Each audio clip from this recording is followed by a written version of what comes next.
Gloire à Dieu, béni soit le Dieu très haut, celui-là qui cherche dans les nuées, qui nous a envoyé son Fils unique Jésus-Christ, qui est mort à la croix pour ton salut et pour mon salut. Nous bénissons ce Dieu qui nous guide tous les jours par sa parole qui est une lampe à nos pieds. Cette parole même qui nous fait croître jour après jour, car c'est notre nourriture qui nous conduit, qui nourrit nos âmes, qui nourrit nos esprits. Et également, nous disons merci à l'Esprit Saint, celui-là même qui est chargé de notre guidance, celui-là qui nous enseigne toutes choses, celui-là qui nous enseigne les mystères de Dieu, et celui-là qui nous aide à sonder ce qui est caché et à connaître les profondeurs de la pensée de Dieu.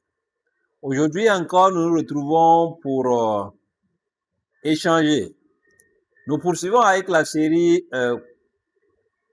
Accomplir. Et le thème, c'est Accomplir ses jours. Et le sous-thème que nous allons voir aujourd'hui, c'est ce qu'il faut savoir par rapport au nombre de jours qui te sont prédestinés. Ça, c'est le sous-thème. Ce qu'il faut savoir par rapport au nombre de jours qui te sont prédestinés. Et la dernière fois, lors de l'enseignement précédent, nous avons vu comment découvrir le nombre de jours qui te sont prédestinés. Et nous avons vu que tu ne peux obtenir ces informations fiables, convenables, qu'avec le Créateur, celui-là qui t'a créé, qui t'a donné le souffle de vie, Dieu. Alors, si nous découvrons quel est le nombre de jours que nous devons passer sur cette terre, mais nous devons comprendre un certain nombre de choses par rapport au nombre de jours qui nous sont prédestinés. Alléluia. C'est pourquoi je voudrais vous dire ceci. Le premier point que vous devez retenir, c'est que c'est une information capitale de départ. Le nombre de jours pour lesquels vous devez vivre sur cette terre. C'est juste un capital de départ. C'est comme un compte que Dieu crédite avec un capital de départ. Mais vous pouvez faire fructifier ce compte. Vous pouvez investir le capital investi pour en tirer des intérêts composés, tout comme vous pouvez gaspiller ce capital investi, ce dépôt initial. Ah, donc, c'est une information de départ que vous avez, c'est-à-dire le nombre de jours pour lesquels vous aurez à vivre sur cette terre. Alors, donc, cette information, vous devez la considérer avec le plus grand intérêt parce que la valeur d'une vie tient non pas au nombre d'années de vie, c'est-à-dire pas à sa durée, mais à la qualité de vie. Est-ce que c'est une vie qui est utile à Dieu? Est-ce que c'est une vie qui est utile aux hommes?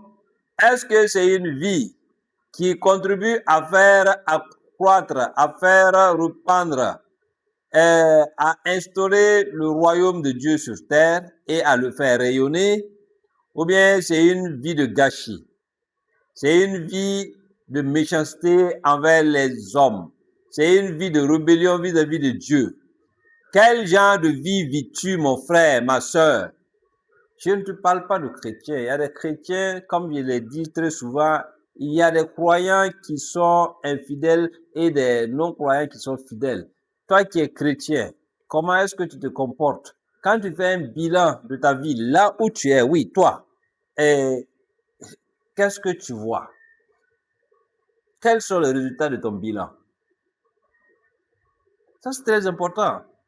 Donc, il y a des choses à savoir par rapport au nombre de jours qui nous sont prédestinés. Alléluia.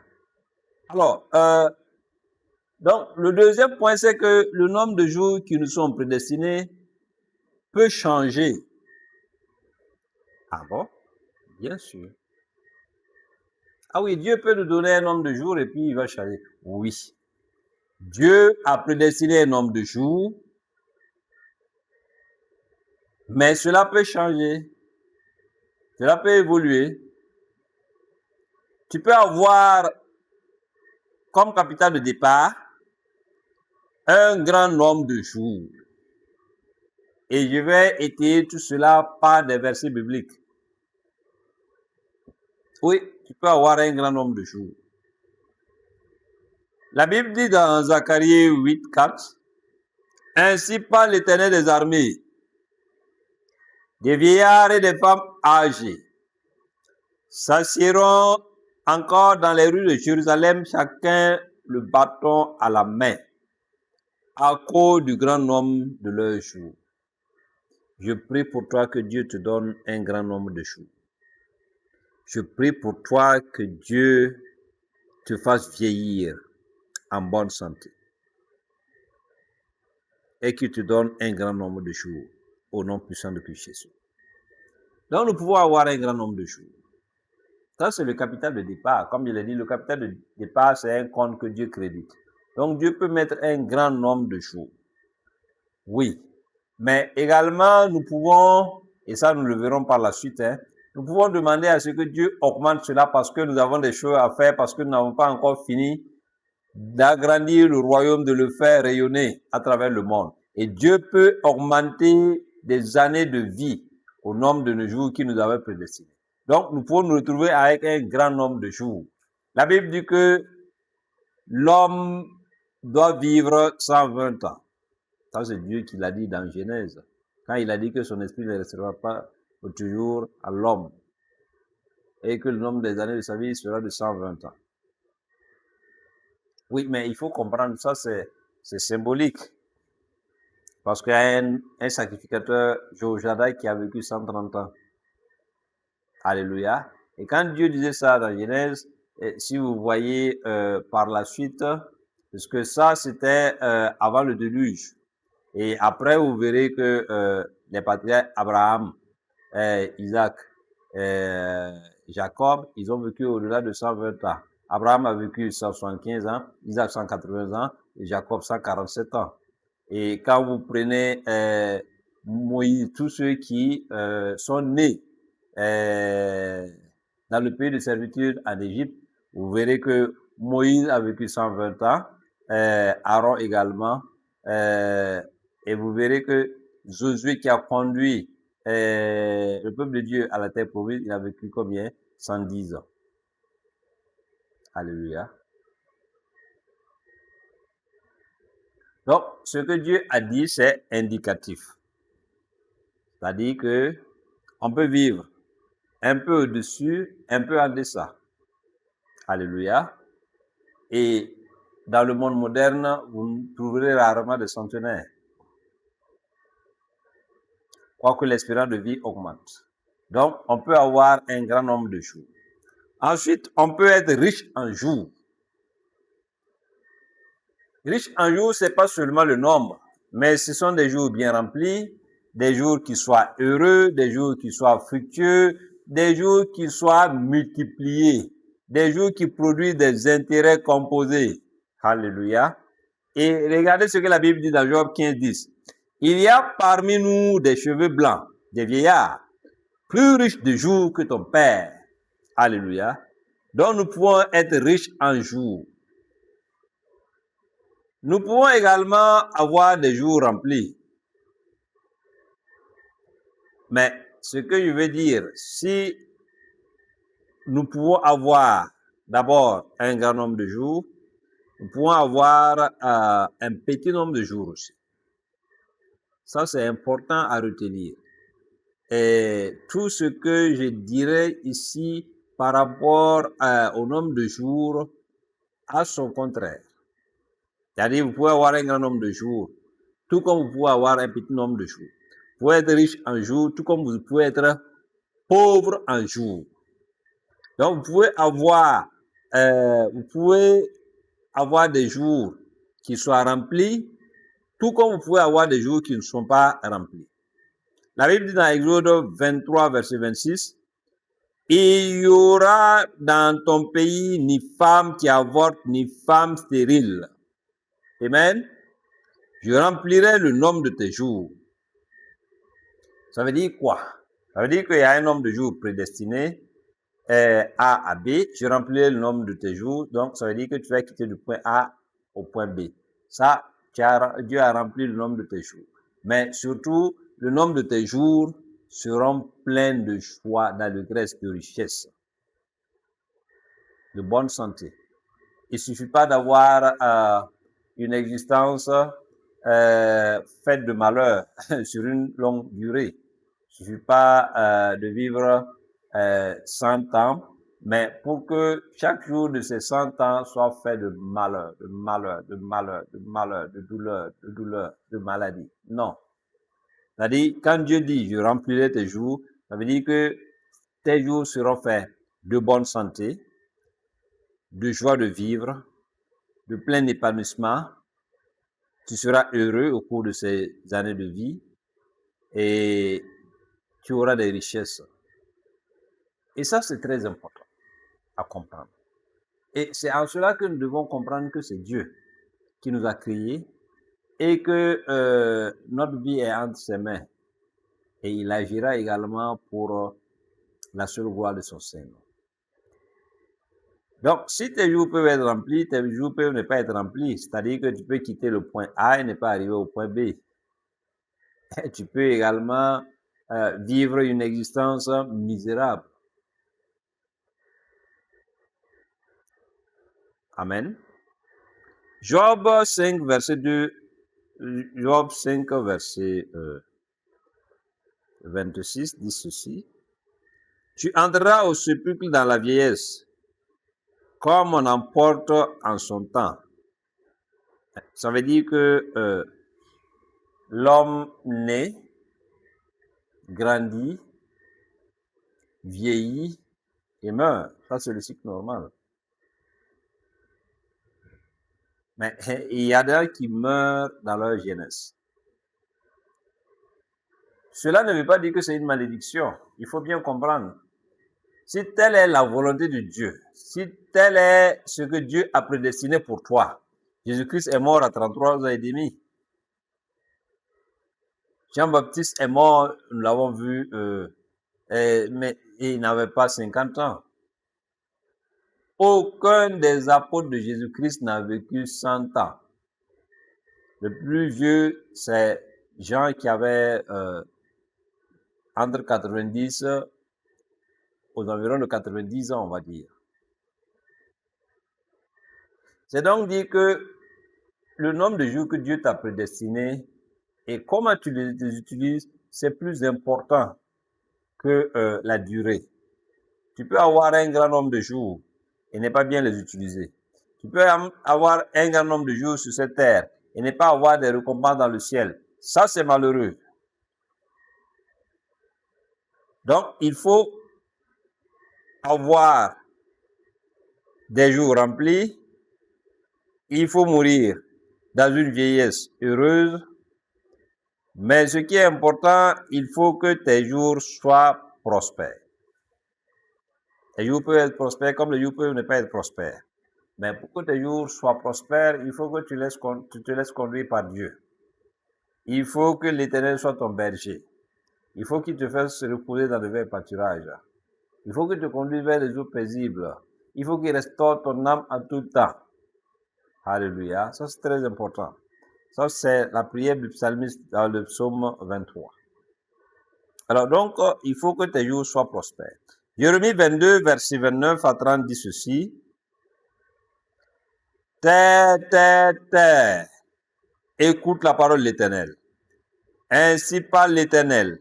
Inscrivez cet homme comme privé d'enfant, comme un homme dont les jours ne seront pas prospères, car nul de ses descendants ne réussira à s'asseoir sur le trône de David et à régner sur Juda.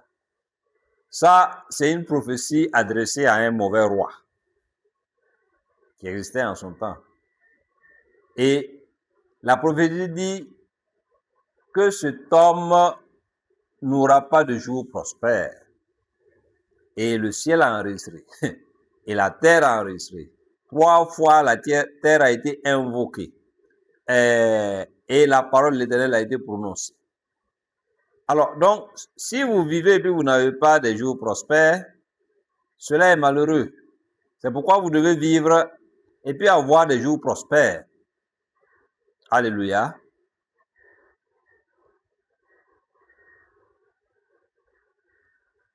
Si vous voulez avoir des jours prospères, il faut vous laisser entre les mains de Dieu.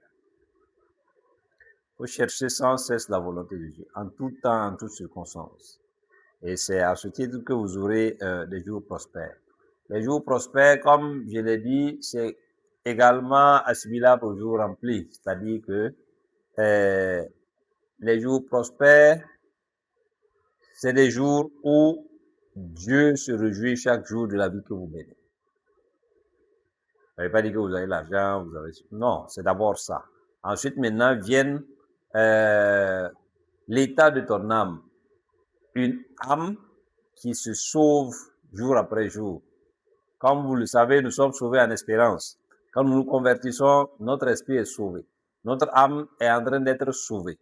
C'est pourquoi Paul parle de renouvellement de l'intelligence. C'est-à-dire que nos affects sont purifiés. Nos sentiments sont purifiés. Nos désirs sont purifiés. Nos passions deviennent des passions saines. Et tout ça, ça réside au sein de l'âme. Donc, l'âme est en train, jour après jour, de se purifier. Et donc de prospérer. Et notre santé prospère. Et nos richesses maintenant prospèrent. Nos richesses financières, nos richesses matérielles prospèrent. C'est ça, les jours prospères. Les jours prospères, c'est d'abord des jours confiés à Dieu. C'est des jours pendant lesquels l'homme fait la volonté de Dieu. C'est des jours pendant lesquels l'homme œuvre à ce que la volonté de Dieu se fasse sur la terre comme elle est faite au ciel, et œuvre à l'accroissement, à l'agrandissement, au rayonnement du royaume de Dieu. Alléluia. Voyons encore autre chose. Comme je vous ai dit, le nombre de jours que Dieu vous donne, le nombre de jours qui vous est prédestiné, c'est un capital de départ. Mais il peut arriver, en fonction de votre comportement, que le nombre de jours diminue. Vous pouvez être privé du restant du nombre de jours, des années de ta vie. Votre vie même peut être coupée comme un fil. Si vous vivez de façon méchante, comme Er, qui était méchant, que Dieu fit mourir et a donné sa femme à Onan pour que Onan suscite une progéniture. Mais Onan lui aussi se suyait à terre et Dieu l'a également fait mourir. Alléluia. Donc, il faut vivre utile pour Dieu. Votre vie doit avoir du prix aux yeux de Dieu. Si vous ne voulez pas que le nombre de vos jours diminue, si vous ne voulez pas être privé du reste des années de votre vie, si vous ne voulez pas que votre vie soit coupée comme un fil, ça c'est très important. Voici ce que la parole de Dieu dit dans Ésaïe 38, verset 10 jusqu'au verset 12. Verset 10. Je disais, quand mes jours sont en repos, alléluia, je dois m'en aller aux portes du séjour des morts. Waouh, ça c'est le temps qui est arrivé. Je suis privé du reste de mes années. Le temps est arrivé, mais pas au moment initial. Au départ, ça ne devrait pas être ainsi.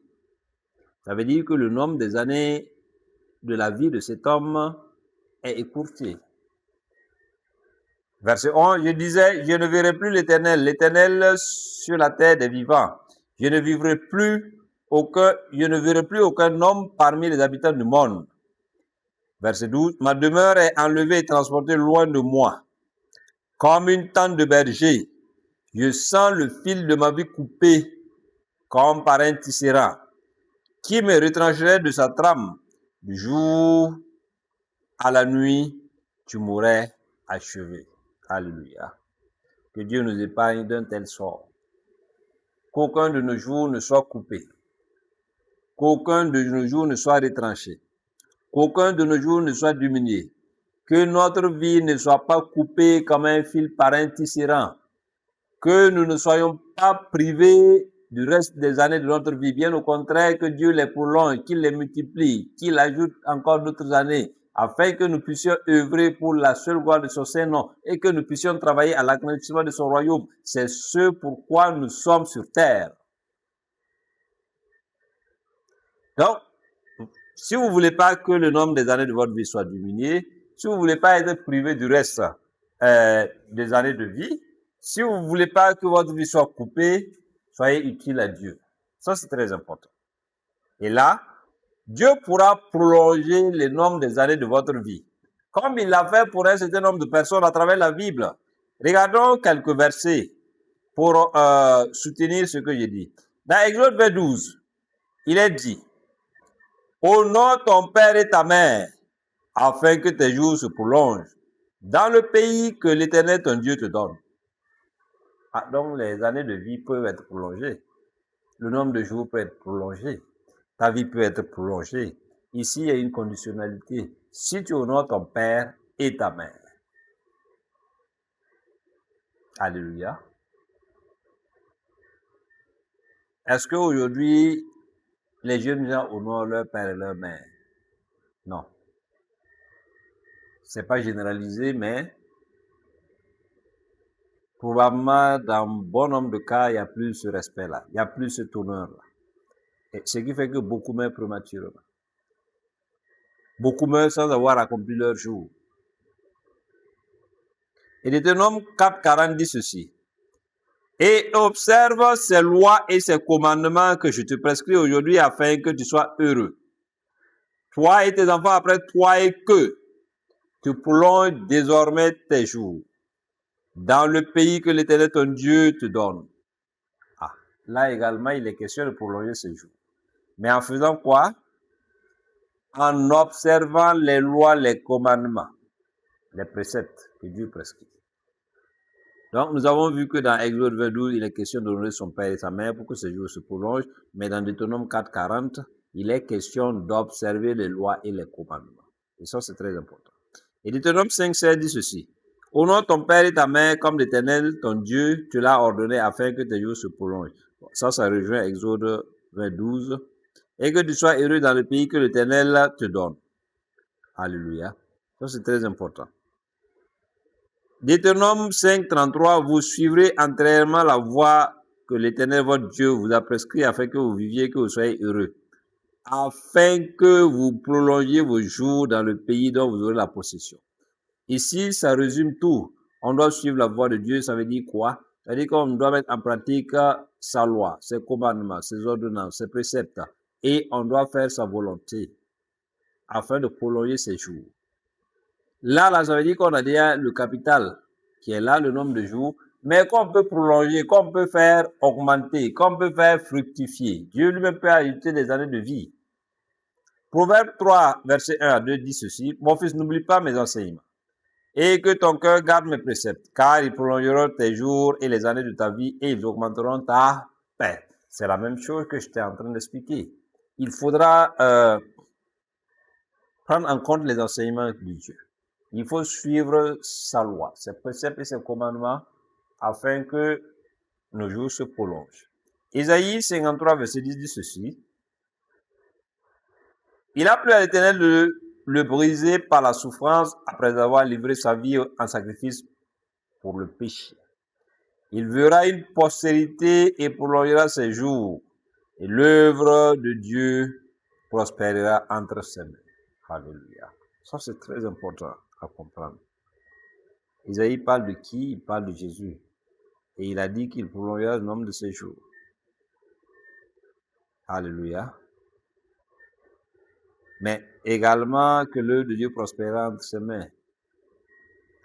Vous savez, ce qui est important pour un homme, c'est que la chose pour laquelle Dieu l'a créé, que cette chose-là puisse marcher avant qu'il ne quitte ce monde. Alors, si Dieu t'a confié son œuvre, il est impératif pour toi de faire prospérer son œuvre. Donc, voici donc quelques éléments qui pourront faire prolonger les années de ta vie. Et si nous avons plus haut que les années de vie peuvent être coupées, ici nous voyons que les années de vie peuvent être prolongées. Mais il peut même être multiplié et augmenté. C'est ce que le psalmiste nous dit. Dans le Proverbe 9, verset 10 à 11, il dit, verset 10, le commencement de la sagesse, c'est la crainte de l'Éternel, et la science des saints, c'est l'intelligence. Verset 11, c'est pour moi que tes jours se multiplieront et que les années de ta vie augmenteront. Alléluia. Alors donc, si Dieu fait augmenter le nombre de nos jours, c'est pour lui. C'est pour que nous lui soyons utiles. C'est pourquoi nous devons être des instruments entre les mains de Dieu.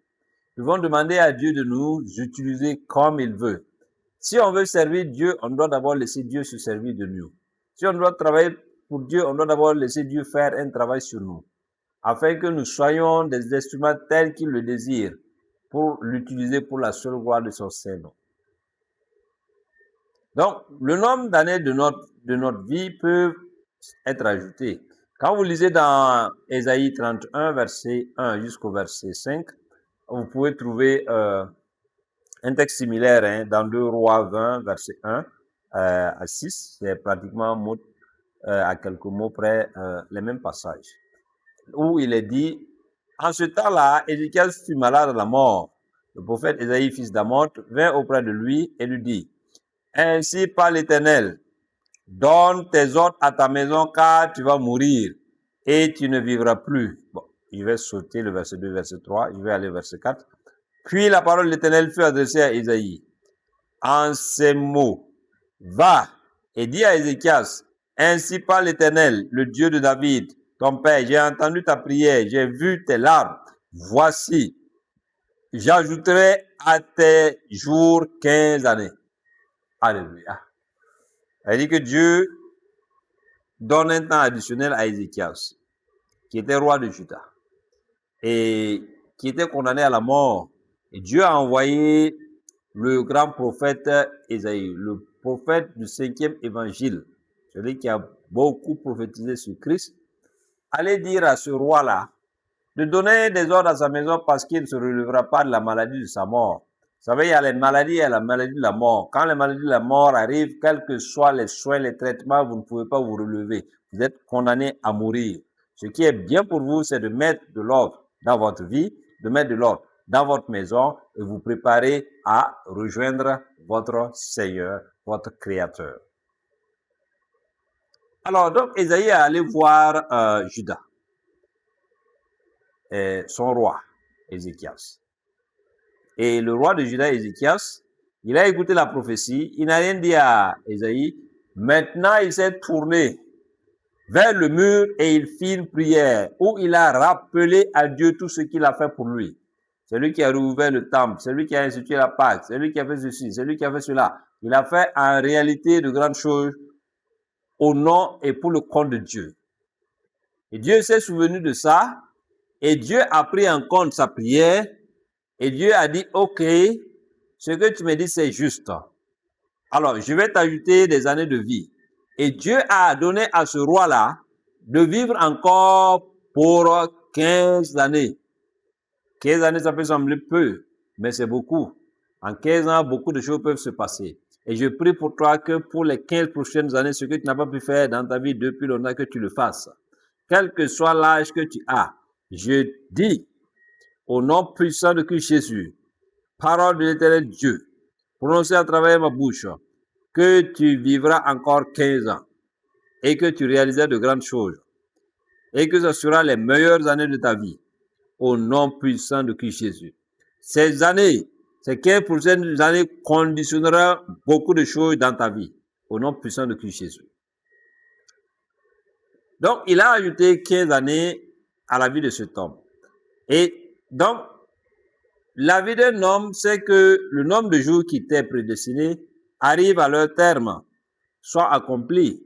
Et comme je l'ai dit, si ça peut être accompli, ça peut aussi ne pas être accompli. Ça peut ne pas arriver à leur terme. Un nombre de jours accompli, c'est un nombre de jours qui arrive à leur terme et c'est également un nombre de jours où tu mènes la vie pour laquelle Dieu t'a créé pour aller prendre les récompenses. C'est pourquoi ce thème est très important. Accomplir ses jours. Beaucoup de personnes confondent accomplir ses jours avec la réussite ou avec la longévité. Ça n'a rien à voir. Accomplir ses jours, c'est vivre à propos. Vivre à propos, c'est vivre selon le temps que Dieu t'a imparti de vivre et vivre pour Dieu. Et c'est être utile à Dieu, être utile aux hommes. C'est pourquoi, bien aimé, ce qui est important et je voudrais vous le faire savoir, c'est qu'une vie qui ne sert pas Dieu, qui ne sert pas les hommes, ne sert à rien. Je reprends. Une vie qui ne sert pas Dieu, qui ne sert pas les hommes, ne sert à rien. C'est une vie inutile. C'est une vie même qui peut être retranchée. Et le monde continue de tourner sans problème. Donc, tâchez d'être utile. Donc, les jours peuvent arriver à leur terme, peuvent être accomplis. C'est ce que Dieu dit dans Ésaïe 65, verset 20. Il dit ceci, il n'y aura plus ni enfant ni vieillard qui n'accomplissent leur jour. Car celui qui mourra à 100 ans sera jeune. Waouh! Celui qui mourra à 100 ans sera jeune. Mais regardez la suite. Et le pécheur âgé de 100 ans sera maudit. Le pécheur, c'est qui? C'est l'ennemi de Dieu. Le pécheur, c'est qui? C'est celui qui transgresse les lois, les préceptes, les ordonnances et les commandements de Dieu. Le méchant, c'est qui? Le pécheur, c'est qui? C'est celui qui est méchant envers son prochain. Lui, il ne doit pas vivre longtemps. Et celui qui vit 100 ans, c'est une malédiction. Par contre, celui qui est juste, celui qui est agréable et utile à Dieu, et celui-là, s'il meurt à 100 ans, il est jeune. Parce qu'il aura encore de la vigueur des choses à faire pour Dieu. Alléluia. Et 2 Samuel 7, 12 dit ceci.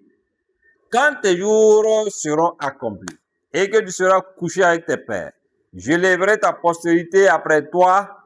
Celui-ci sera sorti, celui qui sortira de tes entrailles et j'affermirai son règne. Ça, c'est Dieu qui parle à David à propos de son fils Salomon. Et Dieu dit à David quand ces jours seront accomplis. Et nous allons le voir, David a vécu une vieillesse heureuse, rassasié de longs jours. Et c'est un monsieur qui est un modèle.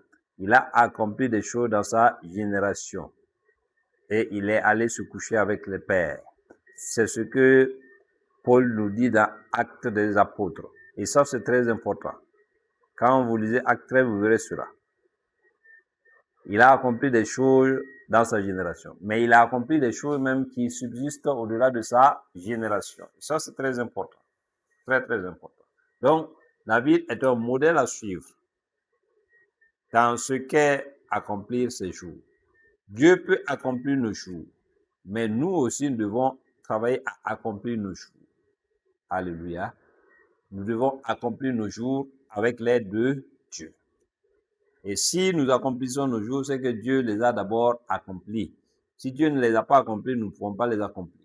Et accomplir ces jours, comme il est dit, c'est vivre pour les jours que Dieu vous a impartis. Si vous n'arrivez pas à vivre selon le nombre de jours, c'est qu'il y a un problème. Soit vous avez un problème avec Dieu, ou bien vous avez laissé les ennemis voler les années de votre vie. Et les ennemis ne peuvent pas voler les années de votre vie si vous n'avez pas de problème avec Dieu, si vous vous confiez à Dieu, si Dieu est en vous et vous êtes en Dieu. Il est votre protecteur et ces gens seront là pour camper autour de vous, pour vous arracher de tout danger et pour combattre pour vous. Alléluia. Ça, c'est très important. Donc, nous devons accomplir nos jours.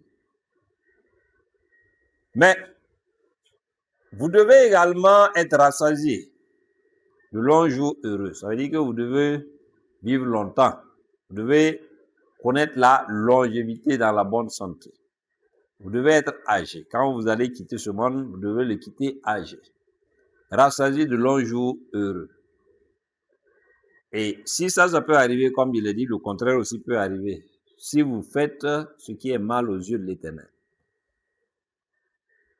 La Bible dit dans le livre des Juges, nous allons lire quelques passages, hein, beaucoup de passages ici. La Bible dit dans Juges 8, 32, Gédéon, fils de Joas, mourut après une heureuse vieillesse. Amen. Et il fut enterré dans le sépulcre de Joas, son père, à Ophra, qui appartenait à la famille d'Abiézer. Gédéon, le juge, est mort d'une heureuse vieillesse. Que chacun de nous meure d'une heureuse vieillesse. Que nous n'ayons jamais de regrets en quittant ce monde. Mais que nous disions que nous avons combattu le bon combat de la foi comme Paul et que la couronne de justice nous est réservée. Alléluia. Job 42, verset 17. Job mourut, âgé et rassasié de jours.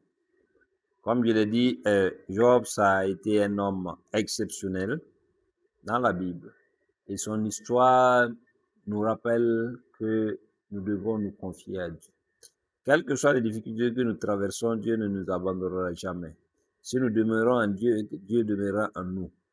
Et si nous faisons confiance à Dieu jusqu'au bout, nous ne le regretterons jamais. Nous pouvons regretter d'avoir fait confiance en nous-mêmes. Nous pouvons regretter d'avoir fait confiance à un homme. Nous pouvons regretter d'avoir fait confiance à un système.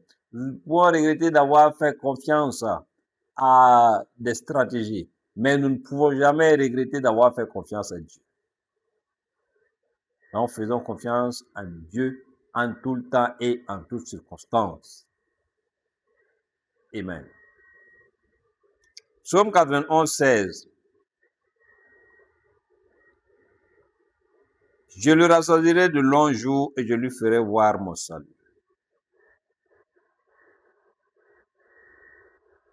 Celui qui demeure à l'abri du trône repose à l'homme du Tout-Puissant.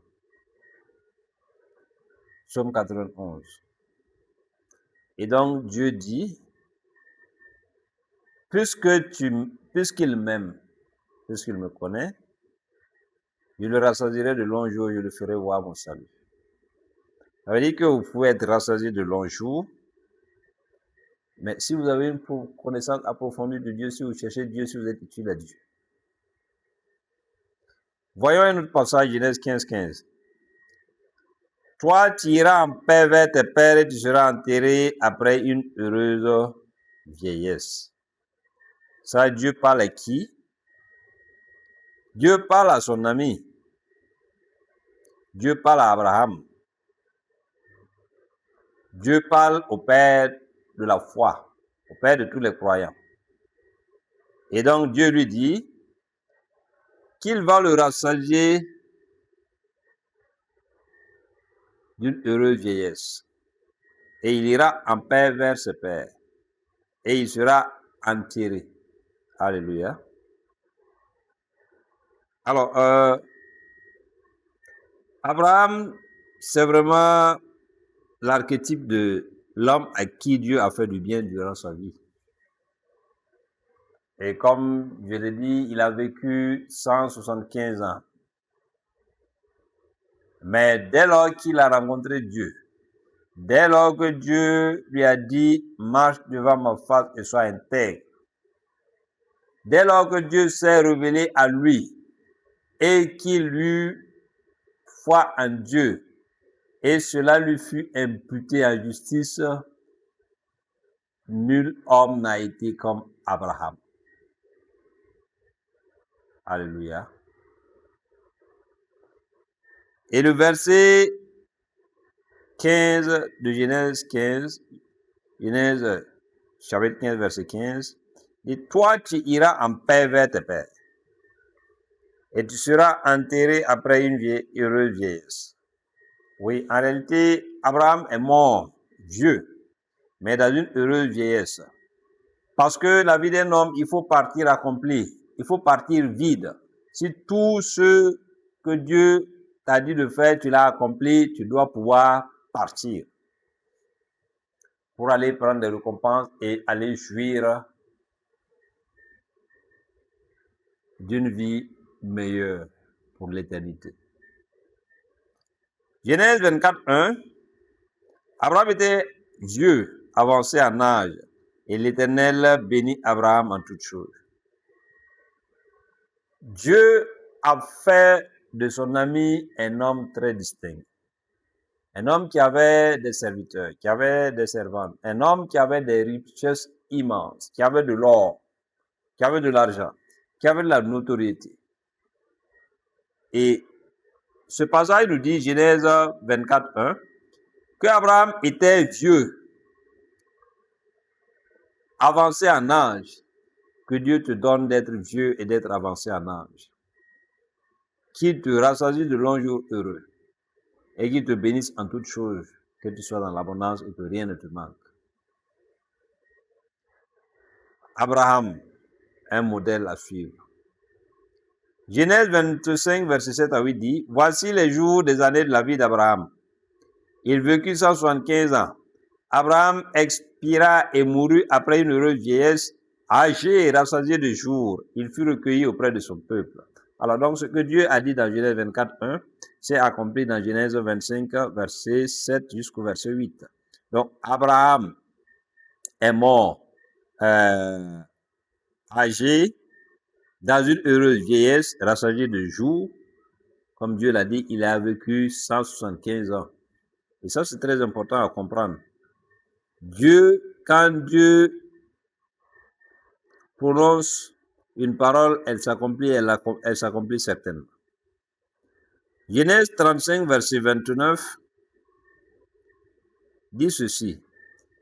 Il expira et mourut et il fut recueilli auprès de son peuple âgé et rassasié de jours. Et Isaïe et Jacob, ses fils, l'enterrèrent. Donc, ce que Dieu a dit à Abraham, dans Genèse 15, 15, c'est ça qui continue dans Genèse 35, verset 29. Il expira et mourut. Il fut accueilli auprès de son peuple âgé et rassasié de jours. Isaïe et Jacob, ses fils, l'enterrèrent. Je prie pour vous que vous partiez dans une heureuse vieillesse et que vous partiez vide. Que tout ce que vous devrez utiliser comme potentiel sur cette terre, vous puissiez l'utiliser. Que vous puissiez utiliser vos dons, vos talents, comme il se doit. Que tout ce que Dieu a mis en vous, vous puissiez l'exploiter, le faire sortir, le valoriser, pour la seule gloire de son Saint-Nom. Amen. C'est pas fini, nous continuons. Dans 1 Chronique 23, 1, il est écrit, David âgé et rassasié de jours, établit Salomon son fils roi sur Israël. Donc voici aussi David, comment était-il âgé et rassasié de jours. Et dans 1 Chronique 29, 28, il est écrit, il mourut dans une heureuse vieillesse, rassasié de jours, de richesse et de gloire. Et Salomon, son fils, régna à sa place. Donc, ce qui est arrivé à Abraham, père de la foi, Abraham aussi est mort âgé, avancé en âge, dans une heureuse vieillesse. David aussi mourut dans une heureuse vieillesse, rassasié de jours, de richesse et de gloire. Parce que David était le seul qui a la même dignité que David. Plutôt la même dignité que Jésus. Donc David, c'est le seul qui avait la même dignité que Jésus. Il était à la fois roi, il était à la fois prophète, il était à la fois sacrificateur. Ça, c'est très important. Et nous, qui sommes la nation sainte, Dieu a fait de nous un sacerdoce royal. Il a fait de nous un royaume de sacrificateurs. Nous sommes des rois, nous sommes des sacrificateurs, mais nous avons aussi la dignité de prophète. Car Joël dit quoi? Il dit, dans les derniers jours, dit le Seigneur, je reprendrai mon esprit sur toute chair. Vos fils et vos filles prophétiseront. Dans ces jours-là, même sur les servantes, alléluia,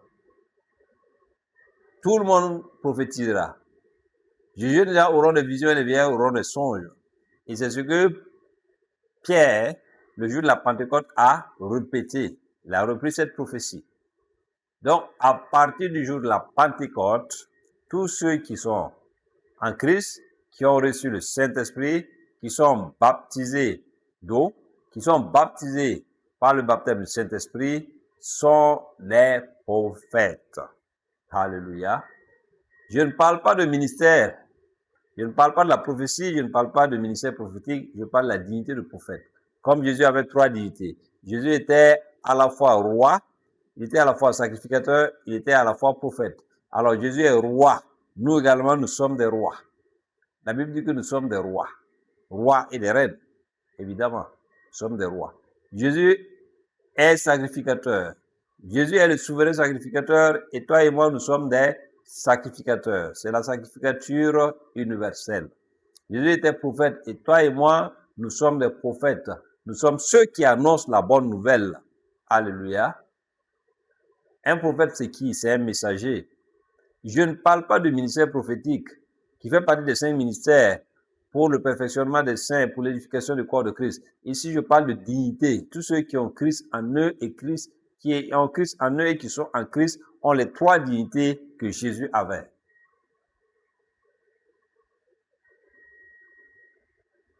Alléluia. Bon, ça c'est une parenthèse que je referme.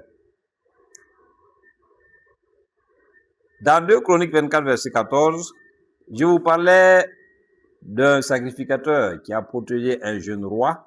Il s'appelle Jehoiada. La Bible dit qu'il mourut âgé et rassasié de jours. Il avait à sa mort 130 ans. Alors, cet homme-là, ce sacrificateur, il a protégé le jeune roi contre la méchante reine Athalie. Et ça, c'est très important. Et donc, pour ça, Dieu l'a fait vivre longtemps. Et puis, c'était un homme qui enseignait au peuple les voies et les préceptes de Dieu. Et il faisait tout pour coacher le jeune roi, afin que le jeune roi soit agréable à Dieu. Et c'est pour ça que Dieu lui a donné de vivre longtemps. Et il a vécu jusqu'à 130 ans, Jehoiada. Donc, voici donc quelques éléments que je voulais partager avec vous par rapport au nombre de jours qui nous sont prédestinés. Ça veut dire que le nombre de jours peut augmenter, le nombre de jours peut diminuer. On peut prolonger le nombre de jours, on peut les multiplier, on peut faire ajouter, on peut faire augmenter, tout comme on peut le diminuer. Alléluia. Mais ce qui est important, c'est que le nombre de jours nous soit bénéfique. Que le nombre de jours fasse que Dieu se réjouisse de la manière dont nous utilisons ces jours-là. Si Dieu nous a donné de vivre 100 ans, que ces 100 années soient pleinement pour Dieu. Si Dieu nous a donné de vivre 80 ans qui équivaudrait environ à 30 000 jours, que chacun des jours soit pour Dieu et pour la gloire de Dieu. Alors, qui que vous soyez, quel que soit l'âge que vous avez actuellement, votre passé n'est pas important. Ce qui est important, c'est votre avenir. Alléluia. Il ne faudra pas que votre présent détruise ce que vous avez construit de bien de par le passé, que votre présent vous empêche de faire de bonnes choses pour l'avenir. Car ce qui compte, c'est le présent. Et le présent, c'est la chose la plus précieuse. Et nous devons considérer notre présent, car c'est aujourd'hui qui compte. Le jour d'avant ne compte pas, le jour d'après ne compte pas, c'est le jour d'aujourd'hui qui compte. Et nous devons utiliser à bon escient le nombre de jours que Dieu nous a donné de vivre. Et ça, c'est très important. Et pour le prochain enseignement, vous verrez comment tirer meilleur parti par rapport aux informations que nous avons connues, que nous avons reçues sur le nombre de jours qui nous sont prédestinés. Ça, c'est très important. Parce que si nous savons comment est-ce que le nombre de jours qui nous sont prédestinés peuvent augmenter, peuvent diminuer, nous saurons également comment nous allons faire pour que ces jours-là soient une bénédiction. Une bénédiction pour le Créateur, une bénédiction pour nous-mêmes et une bénédiction également pour les autres. Et ça, c'est très important, bien aimé. Et je voudrais donc vous inviter à baisser la tête. Ceux qui n'ont pas encore reçu Christ comme Seigneur et Sauveur, et vous ferez cette prière avec moi. C'est vraiment une prière en toute intimité. Nous sommes chargés de témoigner. Nous sommes chargés de prêcher la bonne nouvelle du royaume pour servir de témoignage. C'est Dieu qui convertit.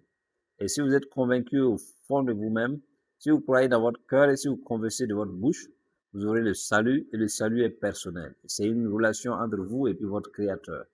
Alors, si vous êtes prêts, je vais vous demander de baisser la tête, de fermer les yeux, de faire cette prière avec moi. Dites avec moi, Seigneur Jésus, en ce jour, j'ai entendu ta voix. Et je t'ouvre mon cœur.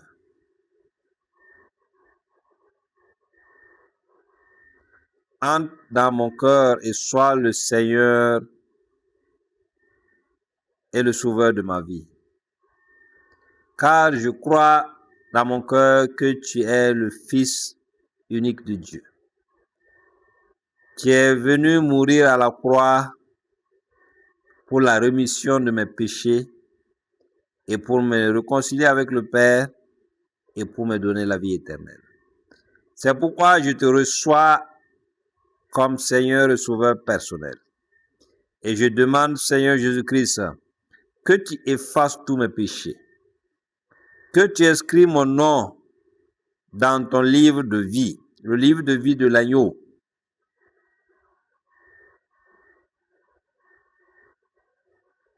À partir de maintenant, Seigneur, je suis une nouvelle créature, les choses anciennes sont passées et toute chose est devenue nouvelle.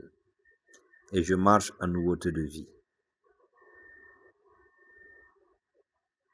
Que Dieu soit mon conducteur, qu'il soit mon berger, qu'il soit mon bouclier, qu'il soit ma forteresse, au nom de Christ Jésus. Amen. Je vais prier maintenant pour vous. Vous qui venez de faire cette prière, que Dieu lui-même s'occupe de vous, qu'il se révèle à vous, qu'il vous convainc davantage et que vous puissiez suivre le chemin qu'il a tracé pour vous dans cette vie. Et que vous soyez bénis partout où vous serez, vous, votre famille, que vous soyez un instrument pour la gloire de Dieu et que vous soyez un porteur de lumière au sein de votre communauté, au sein de votre nation, pour la seule gloire de notre Seigneur Jésus-Christ. Amen. Je vais prier pour vous, tous ceux qui ont écouté cet enseignement. Je prie pour vous que le Seigneur vous bénisse et qu'il vous garde. Je prie pour vous qu'il fasse luire sa face sur vous et qu'il vous accorde sa grâce. Je prie pour vous que le Seigneur tourne sa face vers vous et qu'il vous donne la paix. Ça, c'est la bénédiction. Et je prononce sur vous maintenant la grâce. Que la grâce de notre Seigneur Jésus-Christ, l'amour de Dieu, le Père, la communion du Saint-Esprit soit avec vous. Que vous soyez en paix, que vous soyez en bonne santé, que vous prospérez à tous égards, que vous soyez dans l'abondance et que rien ne vous manque, que vous soyez heureux et pleinement épanoui, que vous soyez dans l'allégresse et que vous soyez pleinement épanoui. Que le bonheur et la grâce vous accompagnent tous les jours de votre vie. Que Dieu qui est Père, qui est Fils, qui est Saint-Esprit, soit avec vous à partir de maintenant jusqu'à la fin de vos jours.